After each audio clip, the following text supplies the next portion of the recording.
The citadel of Valanthos had never witnessed such a gathering of wolves. Serena pressed her spine against the cold marble of the western gallery, her pulse hammering so violently she feared the wolves below might hear it. Thousands of torches blazed in their iron sconces, throwing restless shadows across the faces of pack leaders, high-born ladies, and common folk who had journeyed from the farthest reaches of the realm. The binding rite. Every Alpha King in 300 years had chosen his queen through this ceremony. Every wolf of standing had come to witness which bloodline would rise to stand beside the throne. Serena should not have been there. She was nothing. A scribe who shelved books in the royal archives. A woman of no family, no lineage, no name that any noble would recognize. And yet, her fingers drifted to her inner wrist, where a leather bracelet concealed the mark beneath. The scar tissue shaped like a crescent moon, ringed by the impression of teeth. A claiming bite, given in secret 4 months ago in the abandoned watchtower where Chaol had first kissed her. When the council has been appeased, he had whispered that night, his lips brushing the fresh wound. I will declare you before the entire realm. You are my mate, Serena. My wolf recognized you the moment I saw you in that dusty archive, covered in ink stains and arguing with the head librarian. She had laughed then, delirious with joy. A scribe queen. The nobles will riot. Let them. His amber eyes had burned with intense certainty. I would burn every alliance, every treaty, every political arrangement my father ever made before I would give you up. The bond has spoken.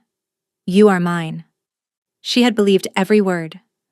Now her other hand crept to her belly, where a new secret grew. 8 weeks along, the palace healer had confirmed just yesterday. She had planned to tell him tonight, after this ceremony concluded, after he had satisfied his council's demands to at least appear as though he considered the noble candidates. It was theater, he had assured her, nothing more. The candidates will approach the dais, announced the high priestess, her aged voice cutting through the murmur of the crowd.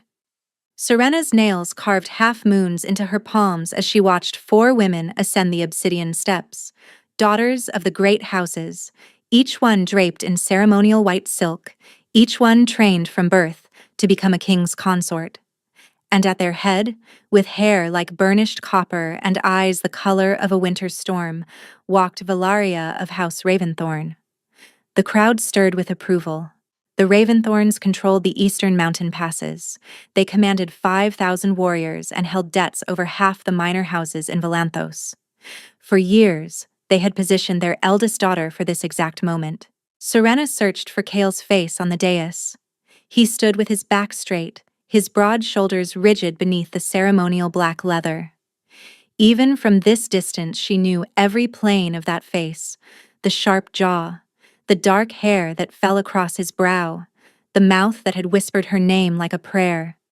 She waited for him to look up, to find her in the shadows as he always did, as if some invisible thread connected them across any distance. He did not look. Chaol, Alpha King of Valanthos, blood of the first wolves, voice of the packs. The high priestess intoned. You have heard your counsel. You have considered the treaties and alliances. The realm holds its breath for your choice. Silence fell like a killing frost. Serena could not breathe. Her mark throbbed beneath the leather bracelet, a rhythmic pulse that matched her heartbeat. Surely he felt it too. Surely he would turn, would find her, would tell these assembled wolves that his choice had been made months ago in secret moonlit meetings and whispered vows. Chaol stepped forward. Something was wrong. Serena saw it immediately. His gait was strange, his movements stiff and mechanical, like a puppet guided by strings. The fluid grace she knew so intimately had vanished, replaced by something hollow. And his eyes. Those amber eyes that burned with passion when he looked at her were flat, distant, empty as a winter sky. I choose. His voice rang out, toneless as a funeral bell. Valaria of House Raventhorn. The citadel erupted. Cheers and howls shook the age-worn stones. Lords embraced. Ladies wept with joy. Warriors stamped their feet in thunderous approval. The Raventhorns had won. The alliance that would dominate Volanthos for generations had been sealed. And Serena felt something inside her die. The mark on her wrist ignited with sudden, searing agony. She gasped, doubling over in the shadows, her hand clamping over the bracelet as pain radiated up her arm and into her chest. It burned as though his teeth were being ripped from her flesh, as though the bond itself was being torn apart. Through vision blurred by tears, she watched Kyle take Valaria's hand. Watched him raise it to his lips in the traditional gesture of acceptance. Watched the woman smile with triumph, while the man Serena loved showed no expression at all. He did not search the gallery. He did not hesitate. He did not seem to know she existed. A sound escaped her throat. Something between a sob and a scream, swallowed by the cacophony of celebration. She stumbled backward, longing to escape before the grief crushed her entirely. Her shoulder struck a pillar, her hip collided with a stone bench. But she kept moving, kept running, kept fleeing from the moment her world broke apart into 1,000 pieces. The servants' passages were deserted, everyone having gone to witness history. Serena ran through them blindly, one hand clutching her burning wrist, the other wrapped protectively around her stomach. The child, his child, growing inside her while he bound himself to another. She would not stay to watch him wed Valaria, would not remain in this citadel where she had given him her heart, her body, her soul. Where she had been fool enough to believe that a nameless scribe could hold the love of a king. Her small chamber in the archives wing took only minutes to pack. A change of clothes, her mother's ring, the only inheritance she possessed. The journal where she had foolishly written poems about his eyes. She paused at the narrow window, looking out at the celebration fires being lit across the capital. Somewhere in that citadel, Kale was accepting congratulations for his wise choice. Valaria was probably already planning their wedding feast. And no one knew. Not a single soul suspected that the Alpha King's true mate was disappearing into the night with his heir growing in her womb. Serena pressed her fingertips to the cold glass. "Goodbye, my love," she whispered. "May you find whatever happiness you chose instead of me." Then she pulled her worn cloak around her shoulders and slipped through the kitchen door into the courtyard. The royal stables were nearly empty, most of the grooms at the celebration. She found a plain brown mare in the back stalls, a horse meant for messengers rather than nobility. No one would miss it until morning. Her hands shook as she saddled the animal. Her wrist still burned beneath the bracelet, a constant reminder of everything she was leaving behind. But she forced herself to move, to focus, to breathe through the pain that threatened to split her chest open. She was almost to the outer gate when the howl split the sky. The sound froze her blood. It was not a howl of celebration or triumph. It was anguish, raw and broken and terrible, a sound that spoke of loss so profound it could shatter mountains. But Serena did not look back. She could not afford to. If she turned, if she hesitated, she might never leave, might return to beg for scraps of attention from a man who had publicly discarded her.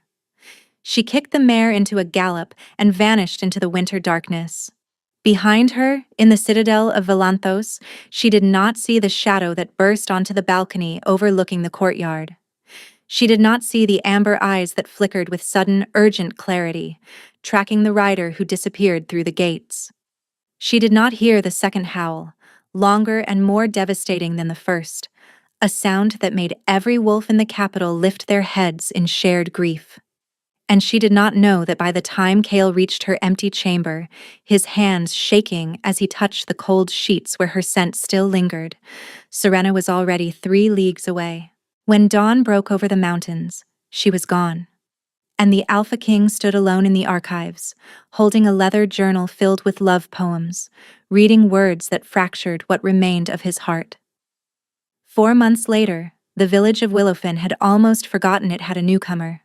Serena had arrived in the dead of winter, a young widow seeking refuge from tragedy. That was the story she told, and the village elders had no reason to question it. Her belly was swollen with grief's legacy, they assumed, and her haunted eyes spoke of losses too painful to name. They offered her the abandoned cottage at the edge of the marshland in exchange for her knowledge of herbs and childbirth. She accepted without bargaining. Now spring struggled to break through the lingering cold, and Serena had become simply Bryn the midwife. She delivered babies. She brewed remedies for fevers and coughs. She sat with the dying and eased their passage with gentle words and numbing teas. And every night, she lay awake with her hands on her growing belly, feeling the child move against her palms. The movements had grown strange over the past weeks. Sometimes she felt kicks from opposite sides simultaneously, as though two small bodies were fighting for space. The village's elder midwife had examined her with knowing eyes. Twins, the old woman had pronounced, blessing or burden, depending on your luck. Twins. Of course, as if fate had not twisted the knife deep enough. Your father would have been proud, Serena whispered in the darkness, then caught herself. She could not think of him. Every memory was a wound that refused to heal. Yet the mark on her wrist would not let her forget. It should have faded by now. Among wolfkind, rejection severed the bond completely. The claiming bite was meant to dissolve within weeks, leaving only smooth skin and bitter memories. Instead, Serena's mark had darkened. The scar tissue had deepened from pink to silver to something that almost seemed to glow in certain light. And the burning had never stopped. A constant low heat that flared whenever the wind blew from the west, from the direction of Valanthos. Sometimes, late at night, she could swear she felt something through it. A presence, a searching, a wild clawing need that reached across the leagues between them. But that was impossible. Cale had chosen another. The bond should have dissolved the moment he made that choice. Unless the bond had never been his choice to break. Serena shoved the thought away. False hope was a poison, and she had drunk enough poison to last a lifetime. Mistress Bryn? The voice at her door belonged to young Pella, the tanner's daughter. Serena set down the herbs she had been grinding and wiped her hands on her apron. What is it, child? Pella's face was flushed with a mixture of excitement and fear. Traders have come from the west, from the capital. They bring news. Serena's heart seized. What news? The Alpha King. Pella's eyes were wide. They say he has gone mad. The world tilted. Serena gripped the doorframe to keep herself upright. Mad? She managed. Pella nodded vigorously. The traders say he has torn every pack apart searching for someone, a woman. No one knows who she is or what she has done. Only that the king will destroy anyone who stands between him and finding her. Serena's hand moved to her belly. One of the twins kicked sharply, as if responding to the mention of its father. They say the crops are failing in the southern provinces. Pella continued breathlessly. Wolves have gone feral, attacking travelers on the main roads. The king's own hunters have been sent to villages as far as the northern ice, questioning everyone, searching every home. Searching for what? Serena whispered. For her. Whoever she is. Pella leaned closer, her voice dropping. The traders say the king has offered 20,000 gold pieces for any information. 20,000. Can you imagine? And there is something else. Serena waited, her pulse thundering in her ears. They say the chosen bride, Valaria Raventhorn, has never shared the king's chambers. Not once since the binding rite. Some say the king cannot even stand to be in the same room as her. Some say... Pella hesitated. Some say the binding rite was cursed. That dark magic was used to steal the king's will. The mark on Serena's wrist flared with sudden heat. The affairs of kings are not our concern. She heard herself say, her voice surprisingly steady. Thank your father for the news. But after Pella had gone, Serena sank into her chair with unsteady legs. He was searching for her. Why would Cale tear his kingdom apart for a woman he had publicly rejected? Why would he destroy everything he had built for a lover he had cast aside without a second glance? Unless something had been wrong that night. Unless the emptiness in his eyes had been something other than indifference. Unless he had never truly chosen at all. Movement at the tree line caught her attention. Serena's breath stopped. A shape stood between the old willows. Large, four-legged, fur the color of storm clouds in the failing light. A wolf. As she watched, frozen with terror, another emerged beside it. Then another. Then three more. 6 hulking wolves, their amber eyes fixed on her cottage with an intelligence that was anything but animal. They had found her. The mark on her wrist exploded with heat so intense she cried out. This was nothing like the dull burn she had grown accustomed to. This was fire, liquid and consuming, radiating through her veins until her entire body quivered with the force of it. And beneath the pain, she felt something else. A presence, vast and frantic, pushing against the edges of her mind. Her babies kicked violently, movements coming from multiple directions at once, as though they too sensed what was coming. "No," Serena breathed, both hands flying to her belly. "No. No, no." He was close, not just his wolves. Him. She stumbled to her feet, eyes darting around the small cottage. The back door led to the marshes, but if his wolves were already watching, they would run her down before she made it 50 yards. The root cellar was hidden, but a wolf's nose would find her within minutes. She was trapped. The front door shuddered beneath a heavy knock. Serena's heart stopped. The wolves she had seen were in their animal forms. They could not knock on doors, which meant someone in human form stood on her threshold. Another knock, more insistent. "Mistress Bryn?" A male voice, unfamiliar. "Please open the door. We mean you no harm." Serena laughed bitterly at that. Wolves who had hunted a pregnant woman across 4 months and countless leagues meant her no harm. How reassuring. But she had no choice. Running was impossible. Hiding was futile. And if she did not open the door willingly, they would simply tear it from its hinges. She grabbed the iron fire poker from beside her hearth and moved toward the door. When she opened it, 3 men stood on her threshold. 2 were clearly warriors, their imposing frames and alert postures marking them as the Alpha King's elite guard. But it was the 3rd man who drew Serena's attention. He was perhaps 50, his dark hair shot through with silver, his weathered face bearing the scars of countless battles, and his eyes, a deep amber that seemed to see straight through her deception, held something that looked almost like relief. "My lady," he said, and the title made Serena flinch. "I am Rorik, first beta to the Alpha King. We have been searching for you for a very long time." "You have made a mistake." Serena forced her voice to remain steady. "My name is Bryn. I am a simple midwife."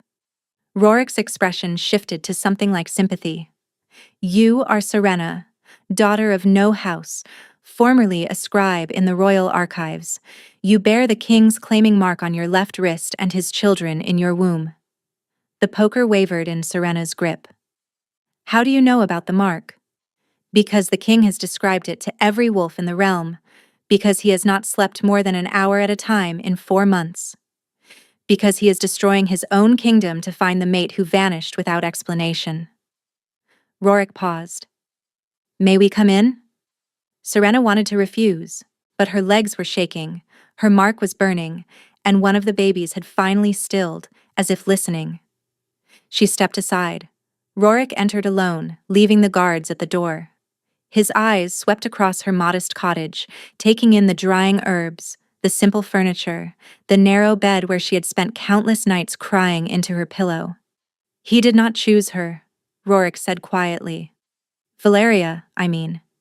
He did not choose her willingly." Serena's knees nearly buckled. "What?" "The night of the binding rite, someone slipped a compound into the king's wine. Not simple wolfsbane, something far more insidious. A blood curse, we believe, mixed with herbs that severed his connection to his wolf, his instincts, his bond." "That is impossible," Serena whispered. "We thought so too, until the effects began to fracture 3 days later and the king woke screaming your name." Rorik's voice hardened. He remembered nothing of the ceremony, nothing of choosing Valaria. The first thing he did was run to the archives to find you, and when your chamber was empty. He did not need to finish. Serena sank into the nearest chair, her mind reeling. A blood curse. He had been cursed.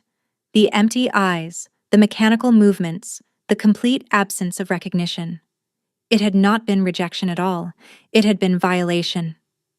"Who did this?" she demanded. "House Raventhorn. We have proof now, though it took months to gather. Valaria's family has wanted their bloodline on the throne for generations. With you gone and the king bound to their daughter by witnessed oath, they would have everything they desired." Rorik knelt before her chair. "My lady, the king is not well. The broken bond, the missing mate, his wolf has been fighting for dominance since the moment he began to regain his senses. If he does not find you soon, we fear he may be lost to the beast entirely." Serena knew what that meant. A wolf separated from its true mate for too long could lose itself to the animal, never to return. And an alpha, with power as vast as Kale's, would become something catastrophic. "I cannot go back," she heard herself say. "Valaria, the Raventhorns, they will kill me. They will kill my children. Which is why I have not told the king exactly where you are." Rorik withdrew a folded letter from inside his coat. "This was intercepted 2 weeks ago." Serena took the paper with numb fingers. The seal was broken, but she could see the Raventhorn crest pressed into the dark crimson wax. The message inside was brief. "The pretender has been located in the eastern marshlands. The problem will be eliminated before the next moon rises. Long live Queen Valaria." Serena's blood turned to ice. "Assassins," she breathed. Rorik nodded grimly. "We intercepted this by chance. We do not know how many have been sent or how close they are." He glanced toward the window. "My lady, Kale will find you with or without my guidance. The bond is pulling him east. Every day, every hour, he gets closer. But the assassins may reach you first." As if to emphasize his words, Serena's mark flared with renewed heat. "He feels that too," the beta said quietly. "Every time your mark burns, he feels an answering fire. It is the only thing keeping him tethered to his human mind." Before Rorik could say more, a howl split the evening air. Long and mournful, it came from the marshes, close and filled with warning. The beta was on his feet instantly. "They have found us." "Who?" Serena demanded, rising despite her quivering legs.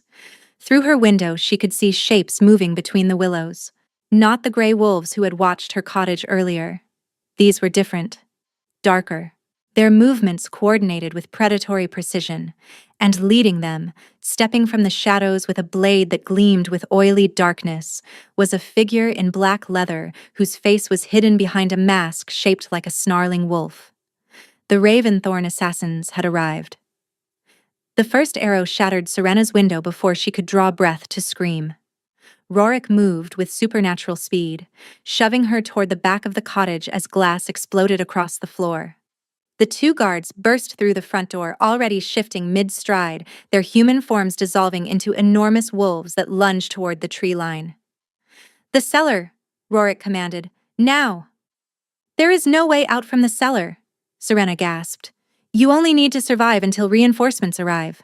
Another arrow punched through the wooden wall, embedding itself an inch from Serena's shoulder. She could see the dark liquid glistening on its tip. "Poison. They are not trying to capture me," she realized aloud. "They want me dead quickly." Rorik's jaw tightened. The Raventhorns cannot afford witnesses. He pulled a long knife from his belt and pressed it into her hands. "The blade is silver-edged. It will wound even a shifted wolf. Use it if you must." Before Serena could respond, a howl of pain erupted from outside. One of the guards, then another, then silence. Rorik's eyes flickered amber, his wolf rising to the surface. "Stay hidden. Whatever happens, do not come out until you hear my voice or the king's." "Rorik, wait!" But he was already gone, his body exploding into wolf form as he crashed through the ruined window to join the battle. Serena stood frozen in her destroyed cottage, the silver knife clutched in her shaking hands. Through the shattered glass, she could see shapes moving in the darkness. Wolves clashing with wolves, the flash of blades, the sickening sound of bodies hitting the frozen ground. Her mark burned with renewed intensity, and she gasped at the sensation that accompanied it. He was closer now, much closer. The bond between them pulsed with urgent need, and for the first time, Serena understood that she could feel his emotions bleeding through the connection. Rage so vast it threatened to consume everything. Fear, sharp and unfamiliar. And beneath it all, a longing so profound it made her eyes sting with tears. Through the window, she watched in horror as Rorik's wolf form was thrown against a weathered willow with bone-cracking force.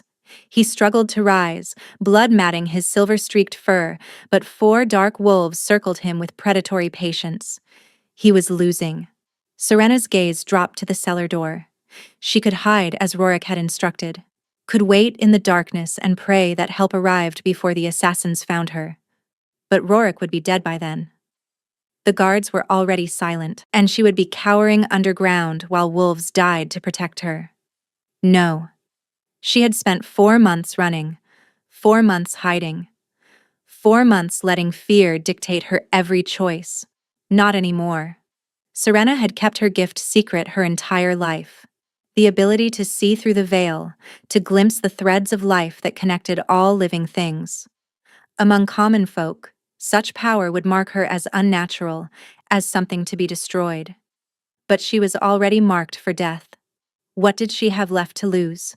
She closed her eyes and reached for the power she had always suppressed. It answered like a river breaking through a dam. Silver light bloomed from her hands, her arms, her entire body. Not the warm gold of healing magic, but something older, stranger. The light of the moon itself, the power that had slumbered in her bloodline for generations, awakened at last by need and the lives growing within her. Serena stepped through the shattered window into the chaos of battle. The effect was immediate. Every wolf in the clearing turned to stare at the pregnant woman who glowed like a fallen star. The assassin wolves hesitated, their formation breaking as instinct warred with training. Serena walked toward Rorik's fallen form, her bare feet leaving prints of silver light in the blood-soaked mud.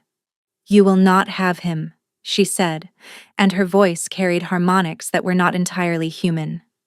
"You will not have any of them." She knelt beside Rorik and pressed her glowing hands to his wounds.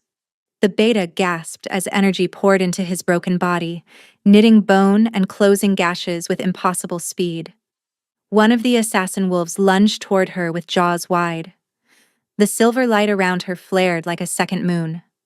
The wolf was thrown backward with a yelp of agony, its dark fur smoking where the light had touched it.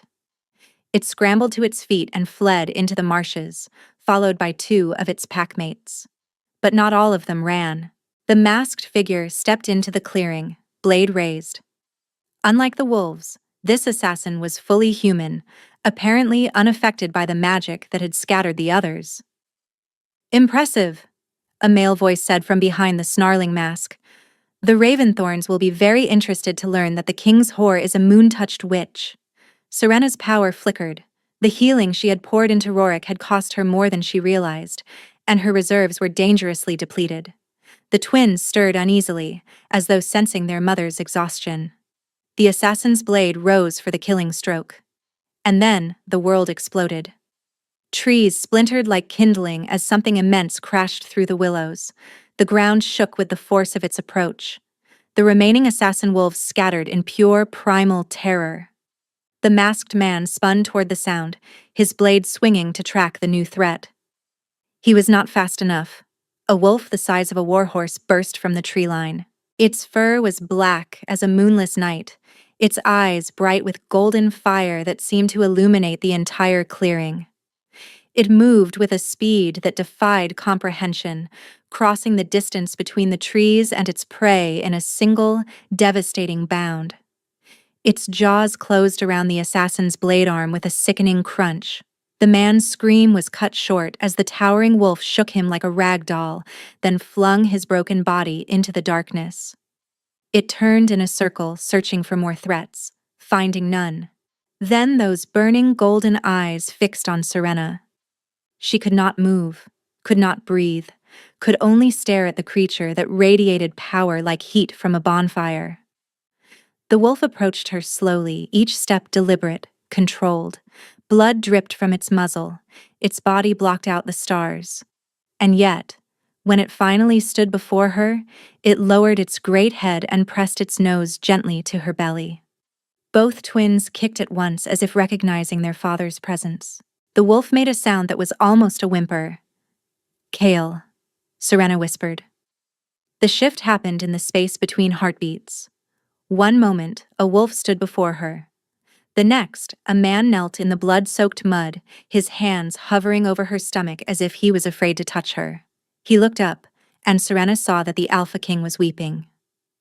Serena had imagined this moment 1,000 times during her months of exile. She had imagined cold indifference, imagined him dragging her back to Volanthos in chains to face punishment for her disappearance, imagined rage, accusations, demands for explanations she could not give. She had never imagined him on his knees before her, tears carving tracks down his face, his entire body shaking with barely contained emotion. "You are alive," Kyle breathed. His voice was raw, wrecked, as if he had been screaming for months. "You are alive, and you are—" His eyes dropped to her swollen belly. His hand reached toward her belly, then stopped, hovering just above. "May I?" he asked. The question broke something in Serena's chest. The Alpha King, the most powerful wolf in 5 kingdoms, was asking permission to feel his own children move. She guided his hand to rest where the twins stirred. They kicked immediately, movements coming from 2 different places. Kale's eyes widened at the sensation, his palm pressing gently to feel more. "Children," he whispered. "Our children. Serena, why did you not tell me?" The question dissolved the spell. Serena stepped backward, breaking the connection. The warmth of the moment gave way to the cold reality of everything that had happened. "Tell you?" Her voice came out sharper than she intended. "When exactly should I have done that, Kale? Before or after you chose Valaria in front of the entire realm?" Kale flinched as if she had struck him. "I did not choose her. I would never. I saw you." The words tore from her throat like broken glass. "I was there. I watched you take her hand. I watched you stand before our people and declare that she would be your queen, while I hid in the shadows like some shameful secret." "Serena, please." Kyle rose to his feet, his hands reaching for her. "I was cursed. Rorik told you. The Raventhorns poisoned me with blood magic. I remember nothing of that night except waking 3 days later and finding you gone." "How convenient," Serena spat, even as her heart cracked at the agony in his eyes. "Convenient?" Kale's voice hardened with something close to fury. "You think any part of this has been convenient? I have spent 4 months hunting for you. 4 months fighting my wolf for control. 4 months watching my kingdom crumble while I tore apart every pack, every village, every corner of the realm searching for the mate who vanished without a word. Because you rejected me. Because I was violated." The roar shook the clearing. Birds fled from the nearby trees. The word hung between them, terrible and true. "Do you think I chose this? Do you think I wanted to wake up bound by oath to a woman I despise, while the woman I love was gone? While our bond was screaming in my chest and I had no idea where you were, or if you were even alive?" His voice cracked on the last word, and Serena saw something in his eyes that she had never expected to see. Vulnerability. Raw, aching vulnerability from the most powerful wolf in 5 kingdoms. Her anger faltered. The bond. She had felt it too.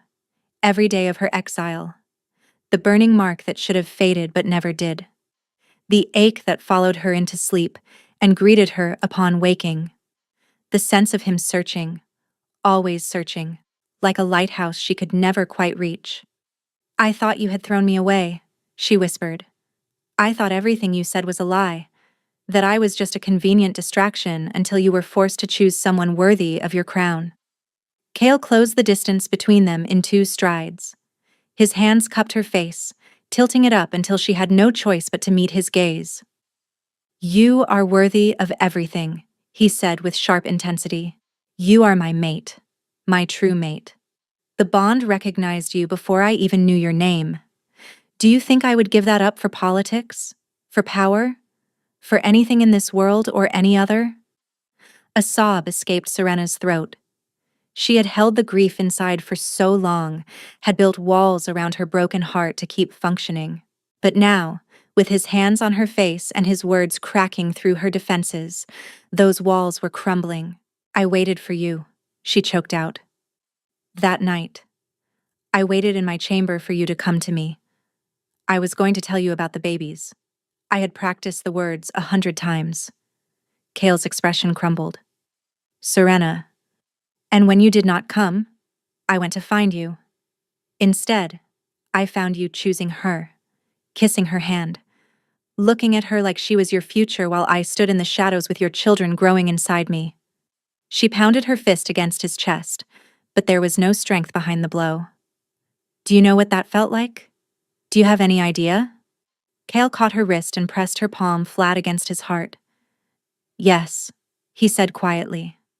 I know exactly what it felt like, because I have spent every moment since that night living with the knowledge that I failed you, that something was done to me that made me betray the most important person in my existence. His heartbeat thundered beneath her hand, strong and steady and achingly familiar. I have not touched Valaria, Kale continued. I have not spoken to her willingly since I regained my senses. The council threatens rebellion every day. Half the noble houses have withdrawn their support. He laughed bitterly. They think I have gone mad, Serena, and perhaps I have, but I would burn this kingdom to ashes before I let anyone but you sit beside me on that throne. The mark on her wrist flared with heat, and she felt his answering pulse through the bond. His claim on her, incomplete as it was, resonated with something deep in her soul. The Raventhorns sent assassins, she heard herself say.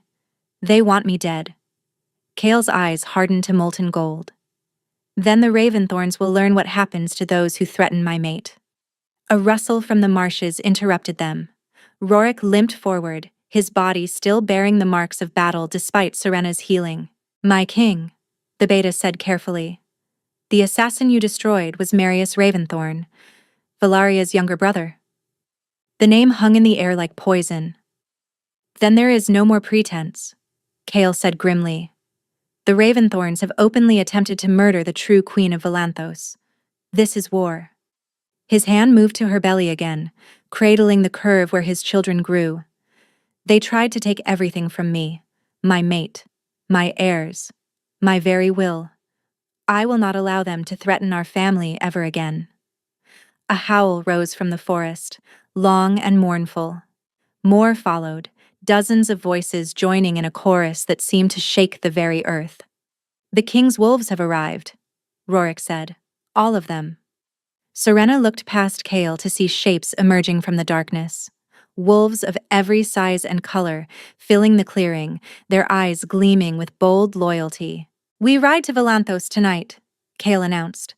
Serena comes with us. The Raventhorns answer for their crimes before dawn. Serena wanted to protest, wanted to argue that she was in no condition to travel, that the babies needed rest, that she could not possibly face the people who had seen her humiliated at the binding rite. But when Kale looked at her, his golden eyes soft with tenderness beneath the fury, she found she could not refuse him anything. Together? She asked quietly. Kale pressed his forehead to hers. Always my heart. From this moment until my last breath. Together. The journey to Valanthos should have taken 2 days. Kale's wolves made it in half of one. Serena rode before the Alpha King on his black warhorse, his arm wrapped securely around her waist, his body shielding her from the biting wind. She had protested at first, concerned about propriety, about appearances. Kale had simply lifted her onto the saddle and silenced her objections with a look that brooked no argument. My wolf needs you close, he had said, his voice rough with emotion. 4 months of separation nearly destroyed us both. I will not let you out of my sight until the bond is completed and every threat to your safety is eliminated. So Serena had relented, leaning back against his chest, feeling his heartbeat against her spine. The twins seemed to approve of the arrangement, settling into peaceful stillness for the first time in weeks. As they rode through the night, Kale told her everything. He told her about waking from the curse's grip to find Valaria in his chambers, attempting to consummate a union he had no memory of agreeing to. About the horror that had flooded through him when he realized what had been done. About throwing Valaria from his rooms and ordering her confined to her family's quarters pending investigation. He told her about the search that had consumed his every waking moment. The wolves sent to every corner of the kingdom. The sleepless nights spent poring over reports and maps. The way his control had frayed with each passing day until his own advisors feared to approach him. "My wolf knew you were alive," he murmured against her hair. "The bond never fully broke. Every time I tried to accept that you might be gone forever, I would feel a pulse of warmth. And I knew you were out there somewhere, waiting for me to find you." Serena's hand moved to cover his where it rested on her belly. "I felt it too," she admitted. "The burn that never faded. The dreams that felt more real than waking." Kale stiffened behind her. "You dreamed of me?" "Every night. You came to my chamber. You spoke to me in words I could somehow understand. You told me you loved me, that you would find me, that nothing would keep us apart." "Those were not dreams." Kale's voice was hoarse. "My wolf, when I slept, he would reach for you through the bond. I thought I was only imagining it, but you actually felt." He trailed off, overcome. Serena turned in the saddle to look at him. In the silver moonlight, she could see the shadows under his eyes, the gauntness of his cheeks, the evidence of months of suffering etched into every line of his face. "We have both been through so much," she whispered. "Apart when we should have been together." Kale's hand came up to cup her face. "Never again," he vowed. "Whatever comes next, we face it as one." He leaned down and pressed his lips to hers. The kiss was gentle at first, tender and questioning. But when Serena's hand curled around the back of his neck, pulling him closer, something ignited between them. The bond roared to life. Serena gasped against his mouth as sensation flooded through her. His emotions crashed into hers with staggering force. Love, consuming and absolute. Desire, barely held in check. And beneath it all, a protective instinct that wrapped around her like armor. When they finally broke apart, both breathing hard, Kale's eyes were bright with golden fire. "Soon," he promised, his voice rough with restrained need. "When you are safe, when our enemies are destroyed, I will complete the bond properly, and you will never doubt my devotion again." They reached the outskirts of Volanthos as dawn painted the sky in shades of crimson and gold. The capital spread before them, its spires reaching toward the heavens. But something was terribly wrong. Smoke rose from several quarters of the city. The distant sound of shouting reached their ears. And on the great banner that flew above the citadel gates, the royal crest had been replaced by the crimson serpent of House Raventhorn. "No," Rorik breathed from his horse beside them. "They would not dare." Kale's arm tightened around Serena as a growl built in his chest. "They have taken the citadel." "How is that possible?" Serena demanded. "You have been gone barely half a day." "The Raventhorns have been planning this for years, perhaps decades. They did not just want me to bind myself to Valaria, they wanted to replace me entirely." A rider emerged from the city gates, galloping toward them at reckless speed. One of Kale's scouts, her face ashen with terror. "My king," she gasped. "Lord Raventhorn struck at midnight. He had allies among the guard, men his gold had already purchased. He has declared himself regent, claiming you have gone feral and must be put down for the safety of the realm. Valaria has been named queen." A snarl tore from Kale's throat that made even Serena flinch. "There is more," the scout continued. "They have taken hostages, the servants who remained loyal to you, the guards who refused to bend the knee. They are to be executed at midday as traitors to the true crown. All 43 of them." Serena felt the blood drain from her face. "Including the old archivist who served in the royal library," the scout added. "The one who helped the Lady Serena during her time at court." Hestia. The name struck Serena like a physical blow. Hestia, who had taught her to read the texts of old, who had brought her honeyed tea when she worked late into the night, who had suspected the truth about her relationship with Kale and never breathed a word. "We have to save them," Serena said resolutely. Kale looked down at her. "Serena, you cannot enter that city. If the Raventhorns capture you, if we do nothing, 43 innocent people die. I will not have their blood on my hands, Kale. I will not let Hestia die because she was kind to me." For a long moment, the Alpha King was silent. Then, slowly, a smile spread across his face. Something powerful, something proud. "My queen," he murmured. "Even now you think of others before yourself?" He turned to address the army of wolves assembled behind them. "The Raventhorns believe they have won. They believe their treachery has succeeded, that their false queen sits secure upon a stolen throne." His eyes glowed with golden fire. "They are wrong." A howl rose from the assembled wolves, hundreds of voices joining in a chorus of fury and absolute loyalty. "Today, we take back what is ours. Today, we show the traitors what happens to those who threaten our king, our true queen, and the heirs she carries." The army surged forward, a tide of fur and fang and righteous fury.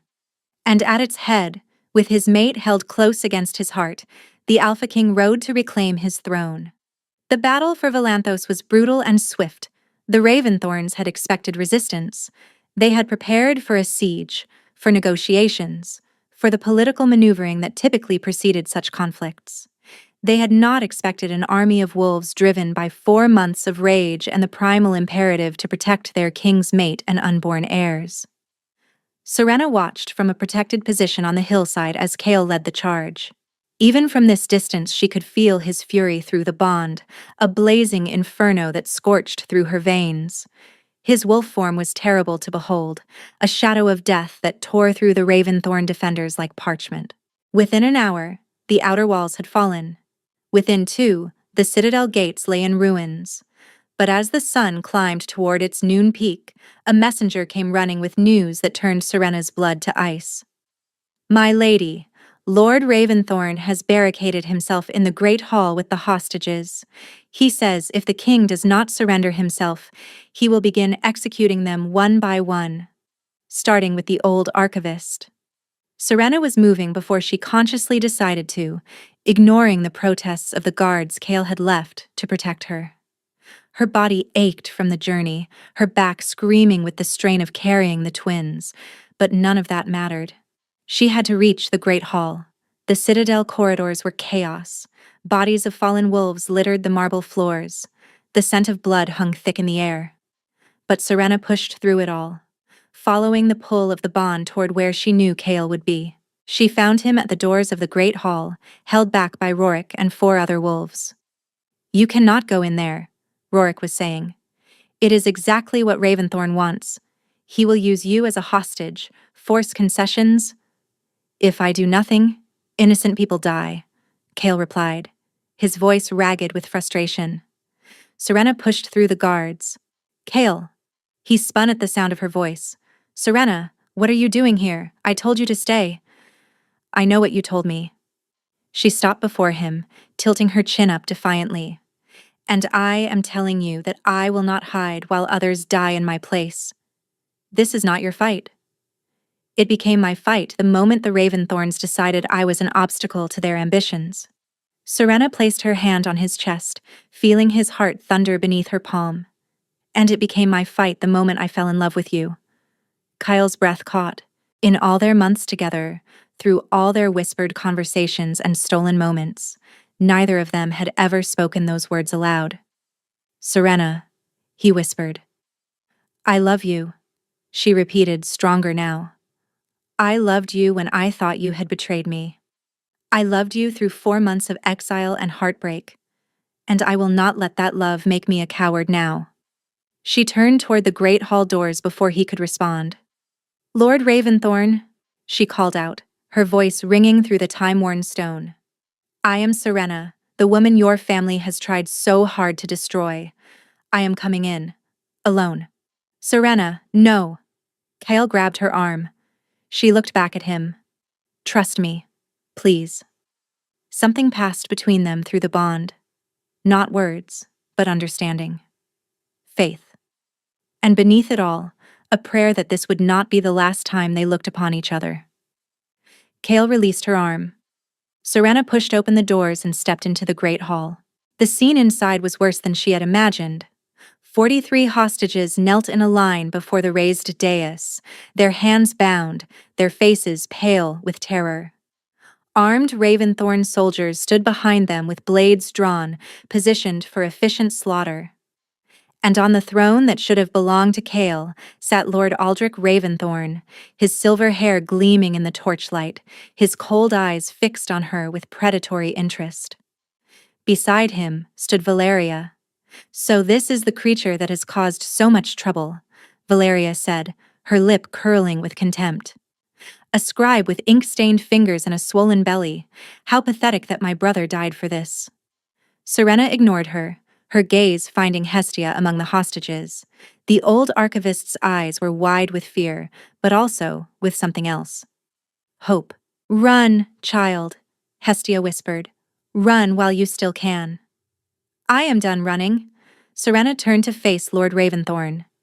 "You want the king to surrender. I am offering you something better." Raventhorn's eyebrow rose with aristocratic disdain. "And what might that be?" "Me."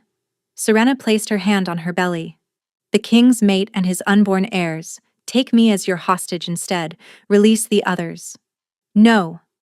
The roar came from beyond the doors. Kale's anguish tore through the bond like jagged glass, cutting her from the inside. But Raventhorn was smiling, a cold expression that did not reach his eyes. An interesting proposition, the mother of the royal line in exchange for a few servants and guards. He stroked his chin thoughtfully. "Very well, I accept." "Father, wait." Valeria interjected sharply. "We should simply kill her now and be done with it." "Patience, daughter. A dead hostage has no value, a living one, especially one carrying the royal heirs." Raventhorn's smile widened. "Guards, release the prisoners. Secure the girl." The hostages were cut free, stumbling toward the doors in confused relief. Hestia tried to reach Serena, but soldiers pushed her back with the others. As rough hands grabbed Serena's arms, she felt a strange calm settle over her. The bond with Kale pulsed with his panic, his rage, his consuming need to reach her. But beneath all of that, she could feel something else, the twins stirring within her. And with them, a power she had never felt before.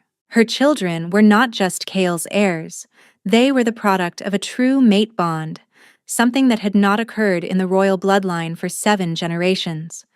And those children, even unborn, carried magic of their own. Magic that was now awakening in response to the threat against their mother. Silver light began to emanate from Serena's belly, brighter than before, pulsing with a rhythm that matched her heartbeat. Raventhorn's eyes widened with sudden fear. "What is this?" The light spread, flowing through her limbs, filling her veins. But unlike the magic she had used in the marsh, this was different. Wilder, more primal. This was the power of the moon itself, channeled through the blood of unborn wolves. Pain exploded through Serena's body as bones began to shift. "No," she gasped, falling to her knees as the soldiers released her in terror. "Not now. Please, not now." But the transformation would not be denied. 4 months of suppressed change, held back by fear and her own resistance, demanded release. Her children's awakening power had triggered what she had been fighting since the night Kale first bit her. She was becoming a wolf, and she was doing it in the middle of an enemy stronghold, surrounded by soldiers who wanted her dead. The great hall doors exploded inward. Kale burst through in full wolf form, his black body hurtling toward her even as her own body tore itself apart. His howl shook the rafters, a sound of pure anguish and protective fury that made every wolf in the hall, ally and enemy alike, freeze in primal response. Raventhorn's soldiers rushed to intercept him. Valeria screamed orders. Chaos erupted on every side. And Serena, caught in the agony of transformation, could only pray that she survived long enough to meet her mate on the other side. The pain was unlike anything she had ever experienced. Every bone in her body broke apart and reformed. Every muscle tore itself loose and rebuilt. Her skin rippled and split as fur, silver white as moonlight, pushed through from beneath. She screamed, but the sound that emerged was no longer human. Through the haze of agony, she was aware of Cale fighting his way toward her. His wolf form scattered Raventhorn soldiers like leaves before a storm, but he was not fast enough. Lord Raventhorn had drawn a blade, a sword that gleamed with an unnatural darkness.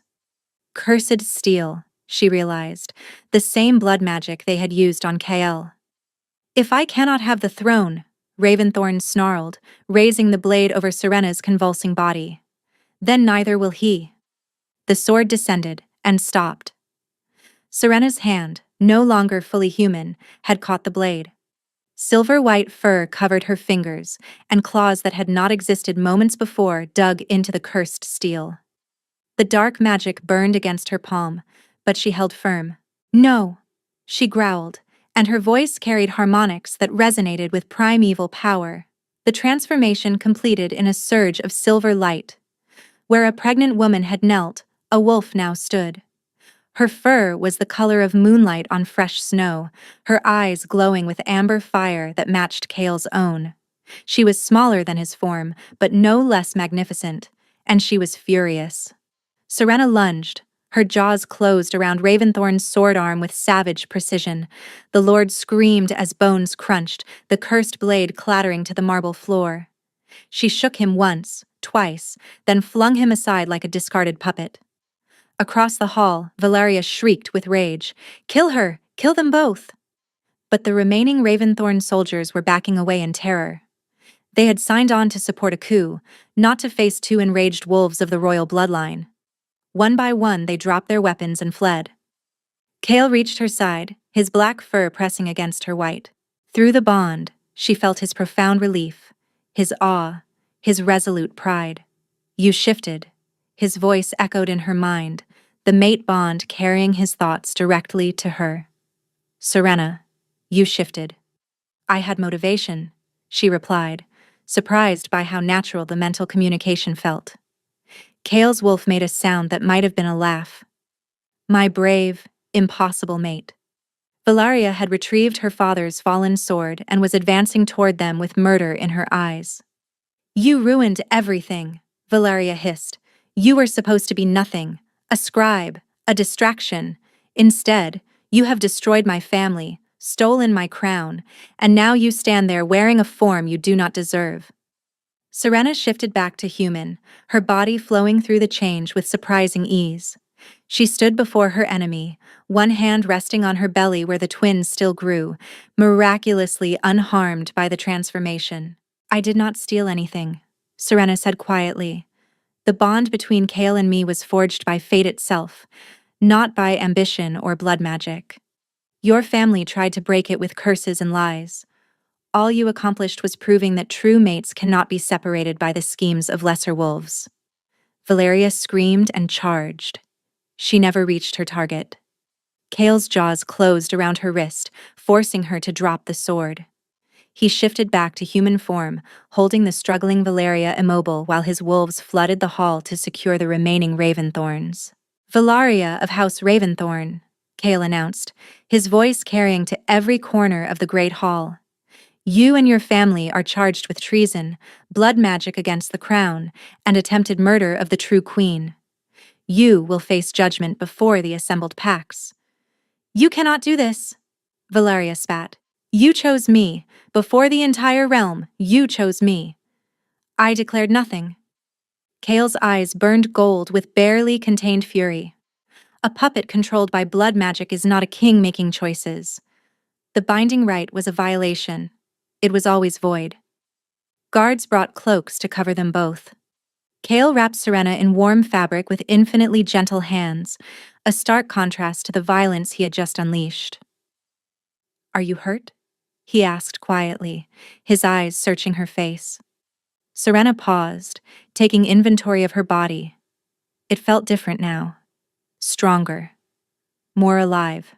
The constant ache that had plagued her throughout her pregnancy was gone, replaced by a thrumming vitality she had never known. "I am well. Better than well."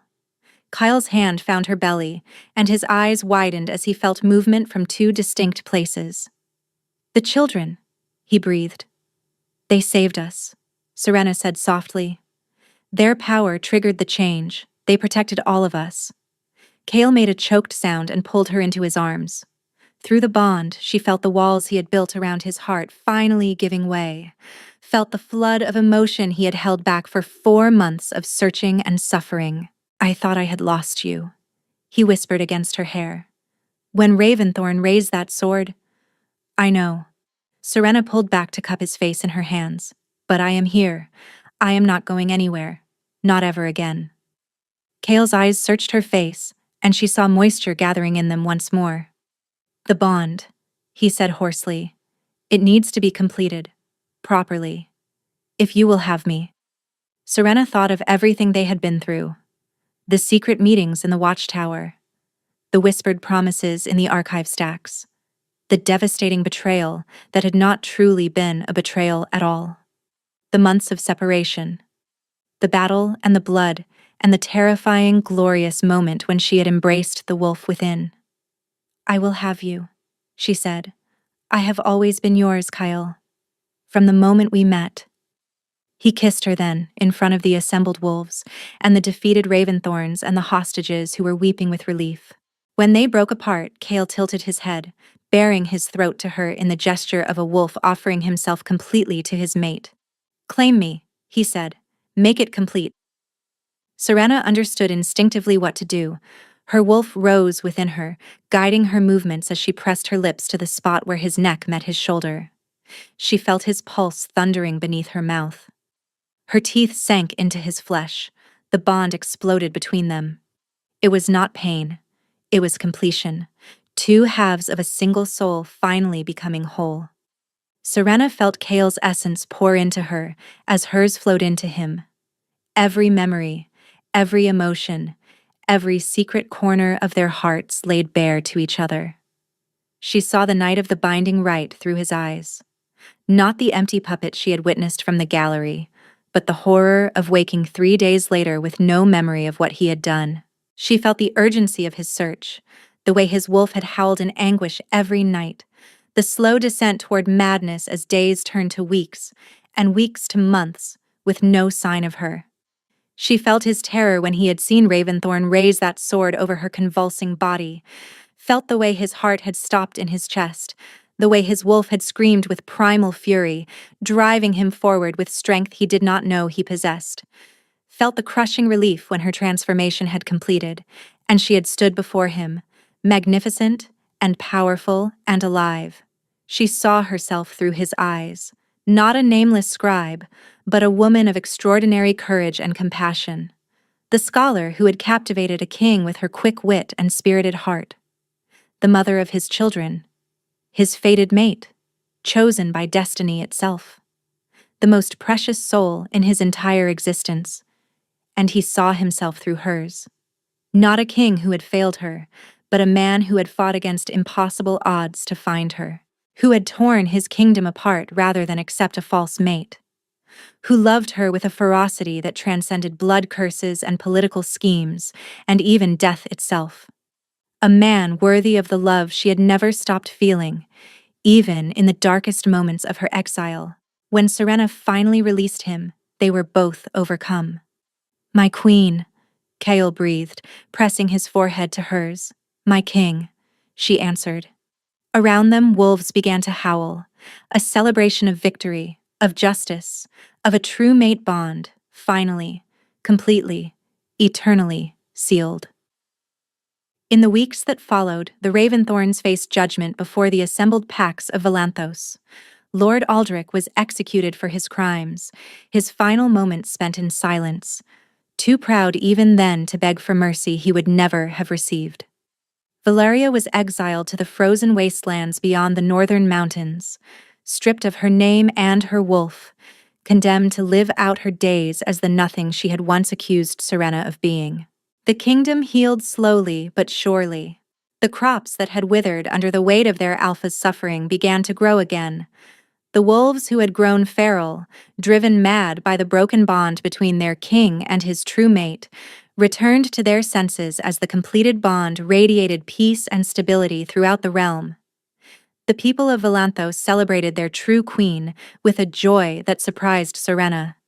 She had expected suspicion, even hostility, from those who had witnessed the binding rite and believed her an interloper. Instead, she found acceptance. The wolves could feel the truth of the bond between her and Kyle. They could sense that this was what fate had always intended. Hestia was given chambers in the royal wing, appointed as the official royal historian with orders to document everything that had transpired. She accepted with tears in her eyes and immediately began compiling what she called the true account of how a scribe became a queen. And on a warm summer evening, as the sun set over Volanthos in shades of gold and amber, Serena gave birth to twins. A boy with his father's dark hair and his mother's silver-touched magic, who shifted into wolf form within hours of his birth and had to be coaxed back to human by his exhausted but laughing parents. A girl with silver-white fur when she shifted, and eyes that already gleamed with the amber fire of an alpha, who gripped her father's finger with surprising strength and refused to let go. Kale held his children with tears welling in his eyes, his warrior's hands impossibly gentle as he cradled them against his chest. "Thank you," he whispered to Serena, who lay exhausted but radiant in their bed, watching her family with a joy so profound it almost hurt. "For fighting for us. For believing, even when I gave you every reason not to." Serena reached up to touch his face, her fingers tracing the claiming mark on his throat. The mark that matched the one on her wrist. Both now healed into beautiful silver scars that proclaimed their bond to all who saw them. "I never stopped believing," she said softly. "Even in the darkest moments, something inside me knew. We were always meant to find our way back to each other." Kale leaned down to kiss her, their children nestled safely between them, their wolves humming with contentment through the bond. "Always," he agreed, "in this life and every life that follows, you are my heart, Serena, my mate, my home." Outside their window, the wolves of Volanthos lifted their voices in a howl of celebration. And in the great tapestry of the kingdom's history, a new chapter was woven.